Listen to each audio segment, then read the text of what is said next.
Hey everybody, welcome back. This is going to be the Taurus New Moon shadow reveal. And let's begin. I ain't got nothing to say here. For those of you who haven't seen my Taurus New Moon chart reading, I have that posted. Please go and check that out.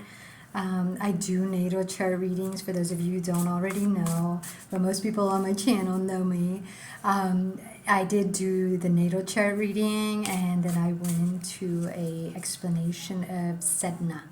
Sedna is a very important player in this Taurus new moon along with Pluto. Okay, so I just want you to check that out if you haven't already, and let's go ahead and get to it. So we've got the shadow of this Taurus new moon. Let's go ahead and pick the shadow. Okay, this is going to be the shadow. And then now we're going to do the fear that is keeping it going. Okay, mixing my cards, not that easy. My hands are little. Sometimes, you know, it's not about that. It's the image. I just read images. I read energy. So now we're going to split. I'm going to the bottom. So this is going to be the fear that keeps it going. Okay. And then now we're going to mix again, and we're going to get the strategy that we use, the hard truth around it. Okay, this is where we're getting some sort of gifty from what we're doing, but it's external, and it will be taken away from us. So it's a hard truth. So this one is going to be the hard truth. So now I'm going to need to make some space here, guys. Hold on.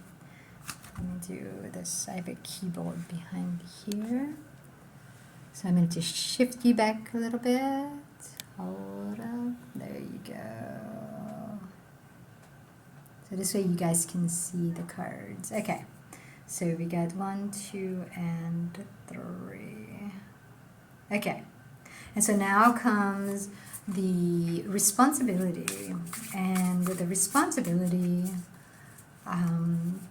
is going to be where you have a goal and you may have altered it, and your responsibility is to go back to your true value.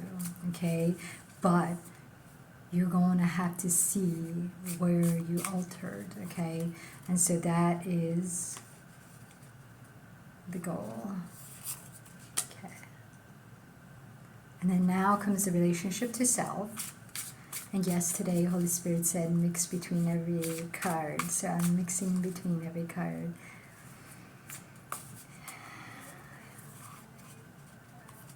Tells me about them. Okay. All right, so now we got all our cards, and we're going to go ahead and read them to you.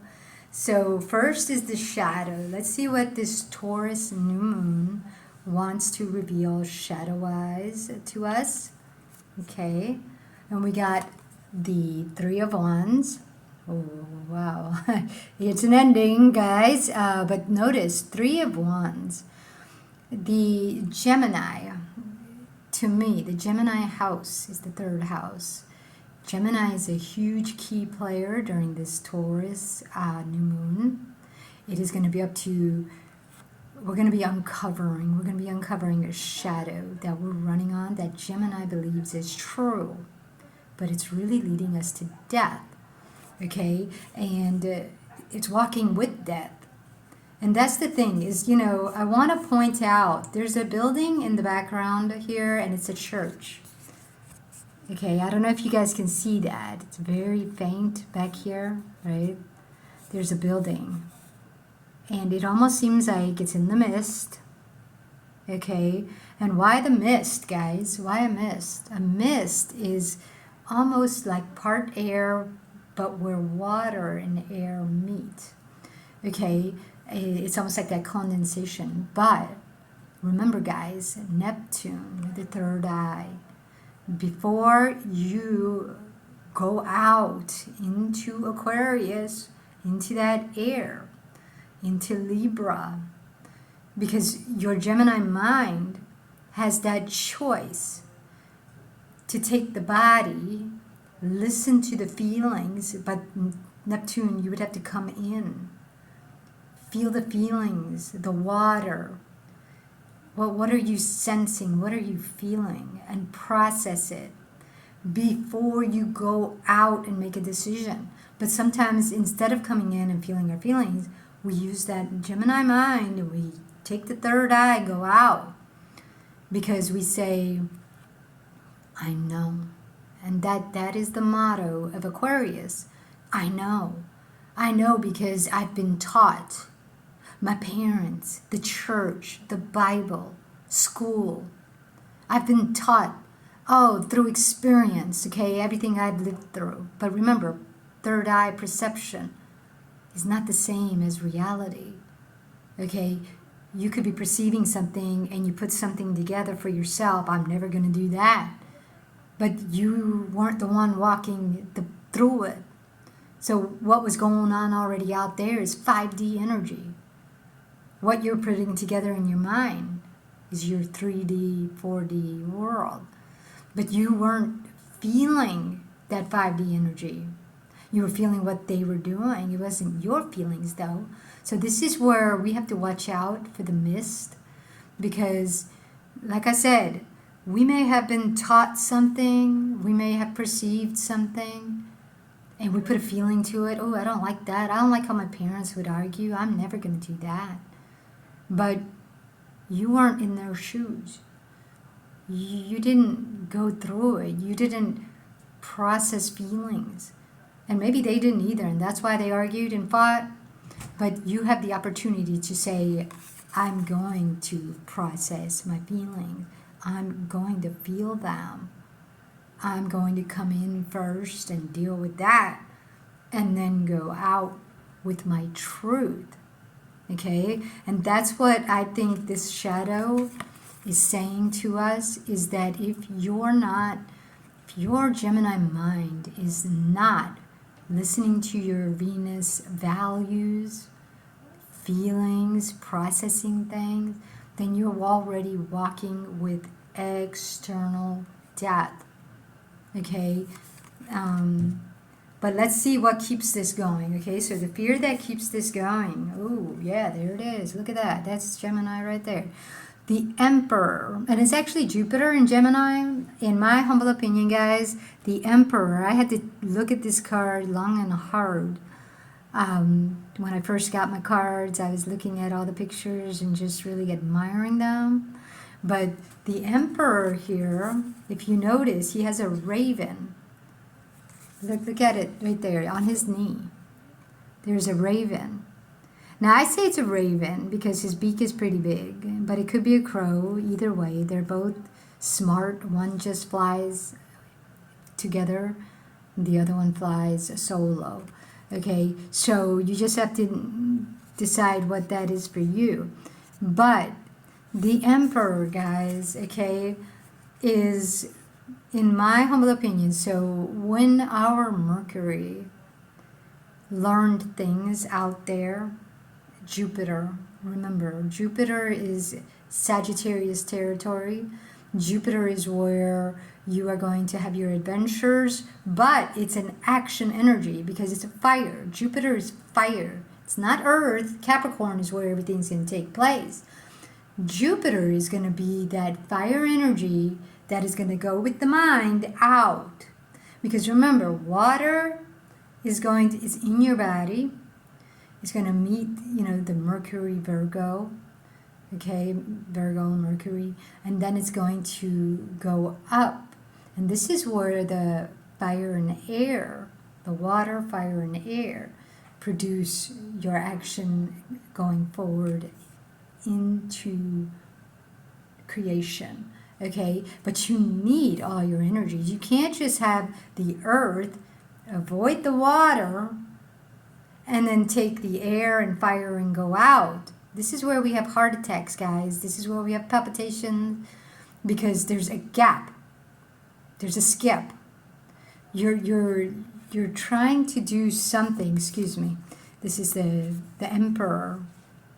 You're trying to carry something out with your masculine single energy. There's no feeling in this card. It's all red. There's the moon though, and remember guys, the moon, even though the moon is Cancer territory, it is water, but when you don't feel your feelings, that moon is going to be used by the shadow. And the shadow is attached to your sun, which is a fire energy, and it's going to feed an entity, an idea, something that, like some people when they want to turn to fighting, okay, they just want to fight everybody, rage, okay. Rage is happening because your masculine energy is not connecting to the water, the feelings. It doesn't want to feel its feelings. It wants to prove itself. So it will use the shadow side, Aries.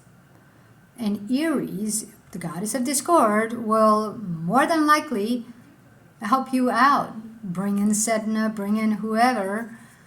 Okay, there's a whole court that you can choose from, entity-wise. Okay, and those entities are ideas, they're tactics, manipulative tactics, and things like that. And that's why, when you look at that raven, the raven flies solo in the wintertime, more so than ever. And that is that fear of connecting to the feelings. So we're just going to use what we know and move that forward. Okay, but we're using shadows. We're using death. We're using fear. And so then comes the hard truth, okay? The hard truth, guys, is, we're just going on the right road here. This is death. It says death, okay? So 10, 11, 12. This is 13, okay? 13 is my favorite number. And notice how this is the Venus flytrap. Okay, this is a Venus flytrap. But here's the problem. Look at this. Look at this. There's a tongue. Okay. They're all... I swear to God, this picture really gets me because the Venus flytrap is not Venus. It's an external Venus, feeding.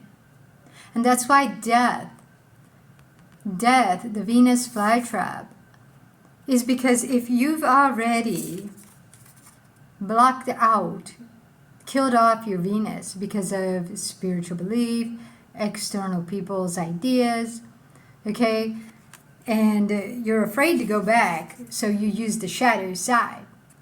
Now you got to feed that shadow side. And that shadow side usually is, to me, what you're gaining is a house, a car, money. Like I said, somebody will gain a lot of money and say, that's my will to live, is I'm going to have a house and children and a legacy. That's my will. My motivation is that I'm going to have all that. But no, because it's external. It's going to get eaten. Okay? It's going to get eaten by the Venus flytrap. You're laboring for something that's just going to be taken away, okay? And so this is something, it's a hard truth. It's a hard truth that, you think, I'm going to have a family and I'm going to have everything, and all your life you do nothing but try to get that, and it keeps getting yanked away, keeps getting taken away. And even it's not being taken away, it goes away.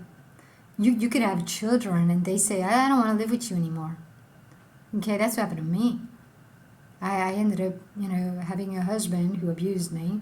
I tried to stay with him, had a child, but then I left because he started abusing my child. And I said, you may abuse me, but you're not going to abuse my child. But this is where I went wrong, because as soon as I took my child, I was caring for her more than I was caring for myself.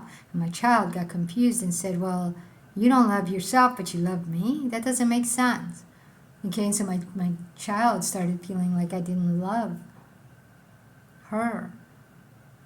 And so when it came time to move, I moved and she said, no, I don't want to. I'm going to go live with Dad. And I was like, you're going to go live with someone that abused you? This was a hard truth. Because if you don't love yourself, you can't love others. I don't care how much you say, I'm saving my kids. If you don't love yourself, they don't see it. Okay, so that's a hard truth, guys. That's why it's super duper important to love yourself first before you go out there and try to make a life with Jupiter and the shadow side of your moon. Okay, and so then now comes the responsibility. Okay, and we are heading into the abyss, y'all. Look at this. This is Cerberus, okay, or I don't know how they say that, but the three-headed dog. And obviously he's a cute little puppy here with the little mean teeth. But who else has 3 heads, guys? Hecate, witchcraft, sorcery. Okay, and this is the 5 of Swords. 5 represents change. Swords is where you're fighting. Okay, but the responsibility here, okay, is to recognize that your life, the goals you thought you were creating, are leading you into witchcraft and sorcery. Remember how I told you, when I make my bracelets and jewelry, I do it because I love being creative. I don't do it because I say, I'm going to give $5 from this person because he's going to want to buy it. Because then they say, oh, you want $5? Make what I want, not what you like. And it's like, no. If I make what I like and you see it and you say, wow, that's beautiful. I say, yeah, $5. I sell them for $5. You want one? But don't come to me and say, I want one in this color and design and you make it. No, I'm not your worker. Okay? So this is the difference. To recognize where you sell out your Venus and you start working magic and you expect it to work, but in the underworld, the rules are totally different. And you end up battling. You say, well, I made it and you don't want to buy it. How dare you? You owe me. Here's the contract. You need to sign it. This is where we get all these lawyers and contracts and papers and stuff that cause so much headache, grief, and debt because we want to control the underworld rather than go from inside out.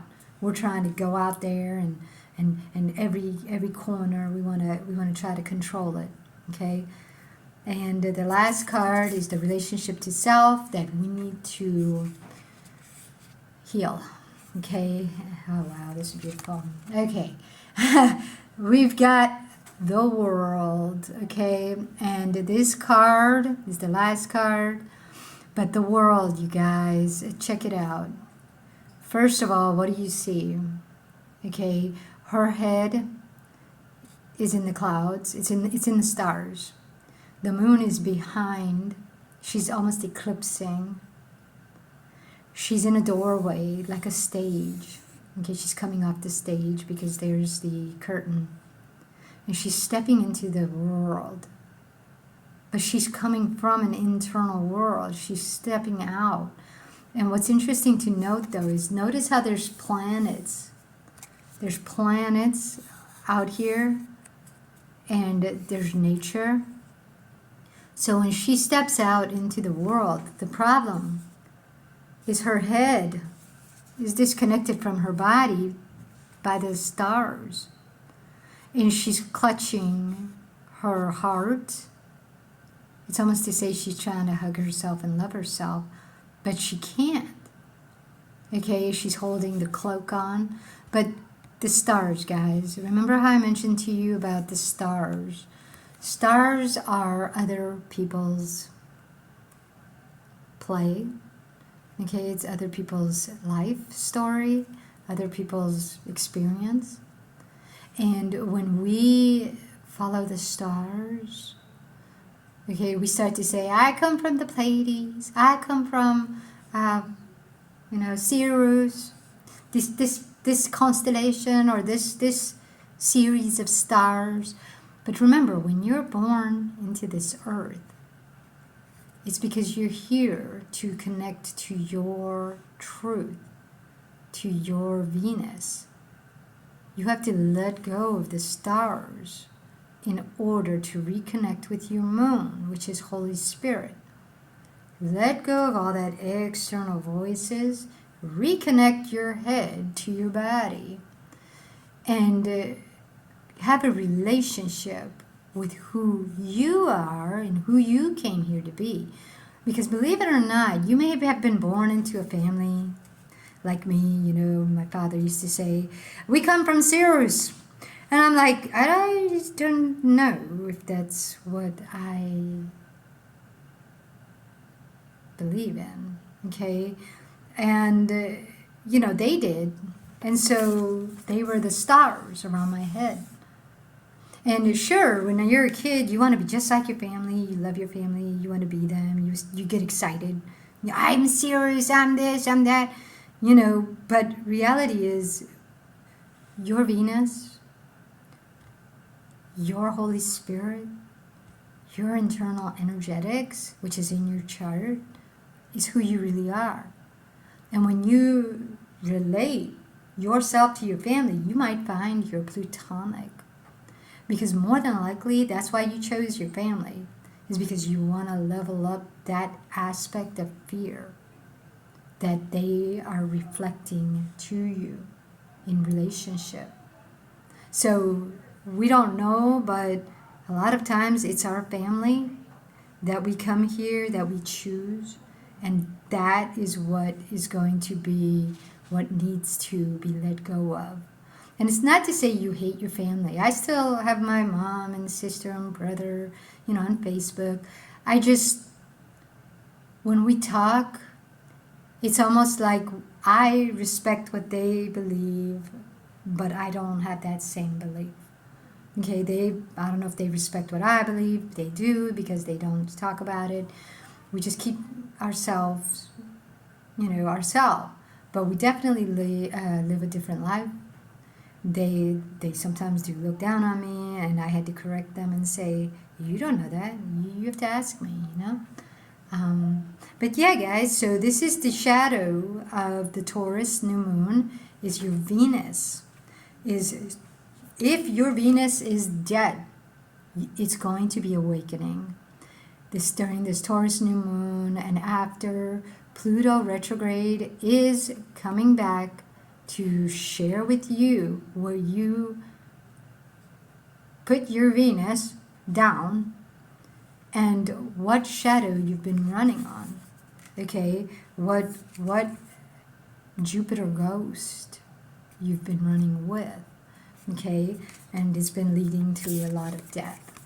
Okay, a lot of sickness, because that's how this shows up. Okay, guys, is you think you're following your Venus, but inside you're empty, because this is eating everything you're doing, and it's not making you happy. Okay, and that's where Sedna comes in. Remember, guys, Sedna, Lilith, Aries, they're all trans-Neptunian, which means they are outside energetics. They are not internal. Okay, your Venus is internal. Your Venus, your moon, your Virgo body, okay, Saturn, Neptune, those are the feminine energetics inside you. But remember, Saturn and Neptune are external planets that are helping you to connect, because Saturn is your responsibility to connect to your Venus. It's your responsibility to let go of Hecate, let go of the underworld by processing emotions in your body that are trapped.